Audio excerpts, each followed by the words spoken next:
Con el permiso de la presidencia. Adelante, diputado.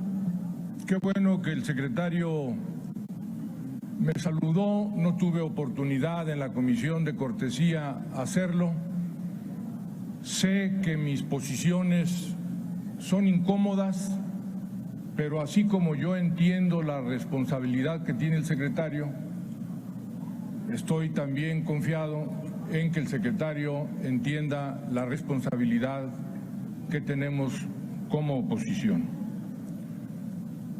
Señor secretario, urge rectificar el rumbo de la economía nacional y corregir los errores cometidos en el diseño y la implementación de las finanzas y las políticas públicas. Ya no hay espacio para la autocomplacencia, las justificaciones, las culpas al pasado, ni los otros datos. Ya no estamos en campaña. Las promesas deben traducirse en hechos y hasta ahora eso no ha sucedido. En diciembre del año pasado, el Ejecutivo Federal presentó los criterios que normarían la política económica nacional y las bases para estimar los ingresos, los gastos y la deuda pública. Parecían razonables y, sin temor a equivocarme, generaron esperanza y optimismo de un manejo responsable de las finanzas públicas. Los resultados no están sujetos a interpretación o a la construcción de realidades alternativas imaginarias, no, están, y no podía ser de otra manera, soportadas en la evidencia que la realidad nos aporta. En los últimos 20 años la economía nacional creció en un mediocre 2%, en realidad menos del 1% per cápita, insuficiente para mejorar la calidad de vida de la mayoría de los mexicanos y naturalmente insuficiente para sentar las bases para un crecimiento sostenido. Pero ahora las cosas están peor. La promesa era crecer el primer año cerca del 2%, para finalizar el sexenio con el 4%. El Ejecutivo dice que recibió la economía como un elefante reumático, sin duda, pero caminaba. Ese elefante ahora está paralizado. El escenario ahora es muy distinto. Con la información que se cuenta, se puede constatar una desaceleración económica durante los 2 primeros trimestres, estancamiento en el tercero y en el cuarto, con un crecimiento rondando el 0%, al punto de terminar el año quizás en recesión. La gravedad de este hecho en los inicios de la recesión, la gravedad de este hecho en los criterios del 2020 que el Ejecutivo envió a esta soberanía y que usted elaboró junto con el presidente, en las estimaciones para culminar el 2019 a contrapelo de las creencias del presidente, solo baja su estimación a un rango de 0.6 a 1.2% del PIB al finalizar el año. Aun cuando el Banco de México acababa de ajustar su expectativa de crecimiento a un rango de entre 0.2 y 0.7. Sin embargo, si profundizamos y vemos algunos aspectos, vamos a constatar que no solo hemos tenido un mediocre crecimiento, sino que el desempeño de nuestra economía en estos 9 meses de gestión está perturbada en muchos aspectos. Las infaustas cifras en desempleo, inversión, austericidio tienen el rostro de cientos de miles de trabajadores mexicanos desempleados que también perdieron servicios de salud, que sufren, que padecen limitaciones. También reflejan la incertidumbre de miles de emprendedores por el cierre de sus empresas y pérdida de patrimonios construidos en generaciones. Por otra parte, podemos afirmar que las finanzas públicas no han tenido un buen manejo. Veamos los resultados. Hay un incumplimiento de las metas fiscales en el primer semestre del 2019.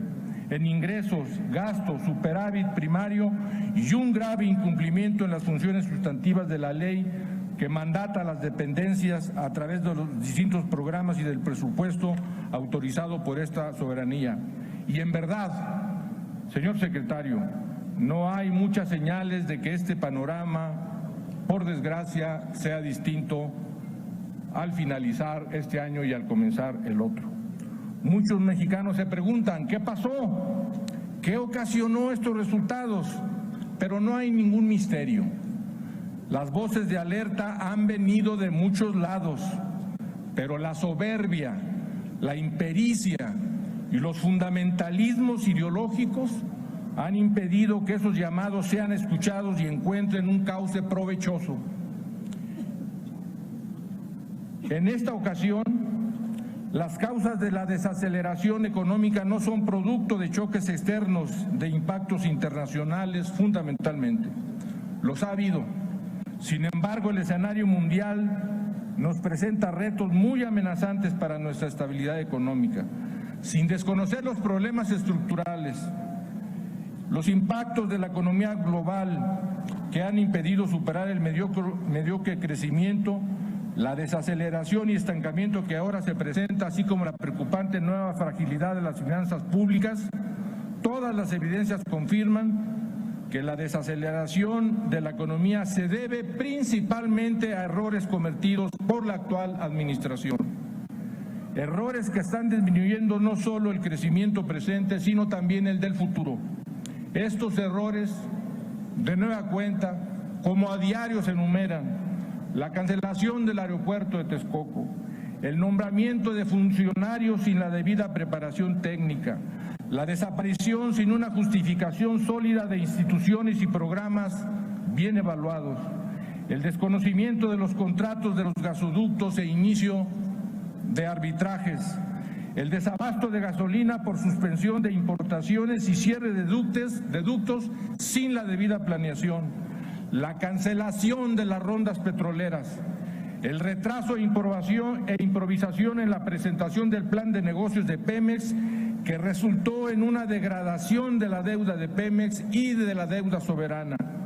Sería bueno que nos explicara, señor secretario, el monto de los premios y castigos por los créditos para la renegociación, adelantar los pagos de la deuda contingente y alargarla casi hasta el 2050.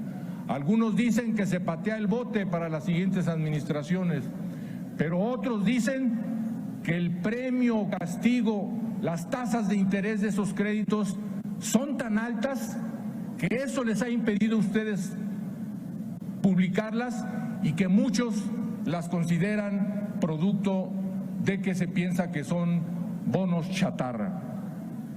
El aplicar un salvaje austericidio a machetazos, al recortar gasto de manera indiscriminada, restando capacidad operativa al Estado y lesionando el crecimiento económico al disminuir el gasto de la inversión productiva. Destinar recursos, demasiados recursos, a la refinería de Dos Bocas, el Tren Maya y el aeropuerto de Santa Lucía, y pretender iniciar las obras sin contar con permisos, licencias ni los estudios ambientales y socioeconómicos que las respalden. Todas estas decisiones han causado un grave daño a la economía nacional, al patrimonio del Estado y a las finanzas públicas, daño que puede ser mayor si se persiste en no ajustar y no rectificar la política económica y decisiones políticas del gobierno. Entendemos que es difícil cambiar la visión conservadora del presidente, su compromiso ideológico estatista, su indiferencia frente al futuro, el abstenerse de reconocer la realidad de un México inserto en la globalidad y en la economía de mercado, en su desprecio a la importancia que tiene para el crecimiento, el bienestar y la prosperidad el contar con reglas, normas que se cumplan y se respeten, es decir, hacer valer el Estado de Derecho. La confianza se gana respetando la palabra, los contratos, las licitaciones, los términos y la letra grande y chica de la ley.